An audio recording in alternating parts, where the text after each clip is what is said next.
नमस्कार, आप देख रहे हैं टाइम्स न्यूज और मैं हूं आपके साथ कंचन। मध्य प्रदेश की आर्थिक राजधानी इंदौर में पिछले दिनों क्राइम ब्रांच ने एक नकली महिला एसडीएम को गिरफ्तार किया था, जिसने शुरुआती जांच में कई लोगों को सरकारी नौकरी देने के नाम पर ठगी की वारदात को अंजाम दिया था। वहीं पूरे मामले में इसके पति को भी आरोपी बनाया है।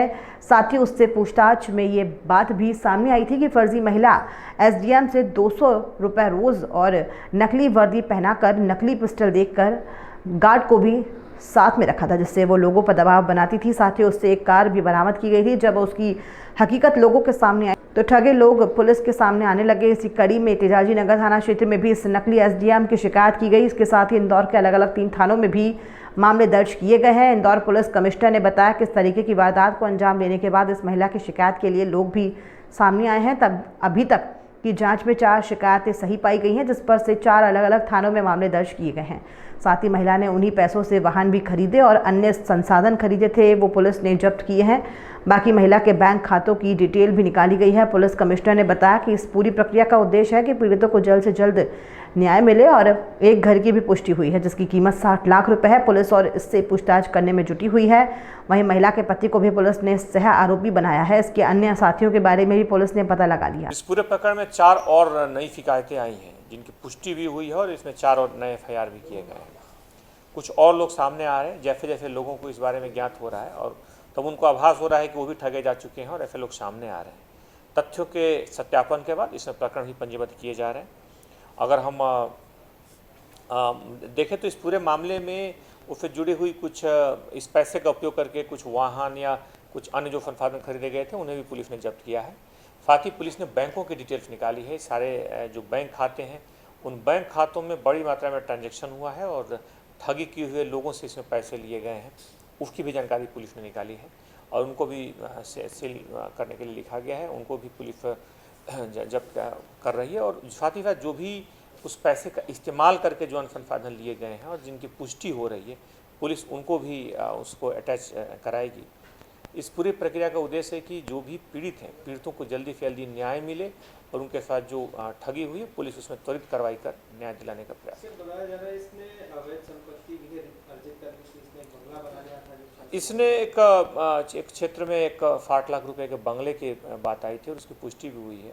बहरहाल उससे संबंधित उस संपत्ति का उपयोग करके बड़ी संख्या में इन्होंने लोगों को ठगा है और उसका उपयोग करके जहाँ भी जो चीज़ें खरीदी हैं और उस बात की डॉक्यूमेंट से और मुख्य बैंक के डिटेल से पुष्टि हो रही है, उन सारे संपत्तियों को अटैच करने के लिए भी पुलिस प्रयास करेगी। मुख्य तौर पर ऐसे लोग कई तरह के शॉर्टकट प्रलोभनों का हवाला दे करके, लोगों को प्रलोभन दे करके, लोगों को झूठा विश्वास दिला करके इस तरह का आश्वासन देते हैं और लोगों को एक तरह से आर्थिक और मानसिक शोषण करते हैं। मुख्य तौर पर इस घटनाक्रम में भी जो कई बार कई लोगों को अलग अलग तरीके के नौकरियों के सौजबाग दिखा करके इस महिला ने और उसकी पूरे गैंग ने लगातार इसमें अपनी ठगी का शिकार बनाया और ऐसे दर्जनों लोगों से ठगा। बहरहाल इस पूरे मामले में अभी तक इसके पति को भी इसमें सह आरोपी बनाया गया है। साथ ही कुछ और लोग जो इसकी मदद कर रहे थे उनकी पहचान की जा रही है और इस मामले में आगे भी और भी गिरफ्तारियां होंगी।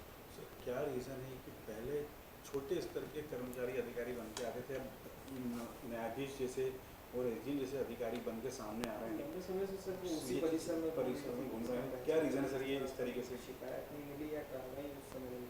इस पूरे मामले में जैसे ही सूचना मिली पुलिस ने बड़ी तत्परता से कार्रवाई की, क्योंकि ऐसे मामले बड़े संवेदनशील हो जाते हैं। कोई एक व्यक्ति, कोई एक अपराधी अगर गलत परिचय पत्र दे करके और इस तरह से लोगों को ठगे, और अगर हम कहेंगे कि तो इससे एक दूसरा पक्ष ये भी है कि कई बार जो लोग शॉर्टकट का सहारा करके आगे बढ़ना चाहते हैं वो इनके फंदे में जल्दी फंस जाते हैं, शिकार हो जाते हैं।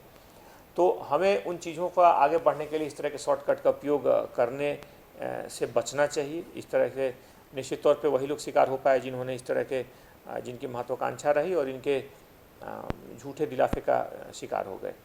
बहरहाल और भी कुछ अन्य मामले भी 1-2 कायम हुए हैं हाल के दिनों में, जिसमें इसी तरह की परिस्थितियां सामने आई हैं। बहरहाल जिस भी मामले में शिकायत आई है पुलिस ने न सिर्फ तत्परता से सही आरोपी को सुनिश्चित किया, पहचान किया, बल्कि उसमें गिरफ्तारी भी की है। व्यक्ति इसमें कोई भी हो सकता है, पद महत्वपूर्ण नहीं है महत्वपूर्ण है कि व्यक्ति आखिर इसकी गिरफ्त में क्यों आता है और क्यों शॉर्टकट से हम किसी चीज़ को हासिल करना चाहते हैं। कई बार शॉर्टकट से हासिल करने के चक्कर में, उसके हम उलझन में, उसके प्रलोभन में हम ऐसे लोगों का शिकार हो जाते हैं और फिर ऐसे लोग आसानी से अपने शिकार को ढूंढ लेते हैं और मुख्यतः उनके उस प्रलोभन में फंसा करके उन्हें शिकार बनाते हैं। तो ऐसे अलग अलग कई नौकरियों का प्रलोभन दे करके ऐसे जालसाजों ने लोगों को शिकार बनाया है।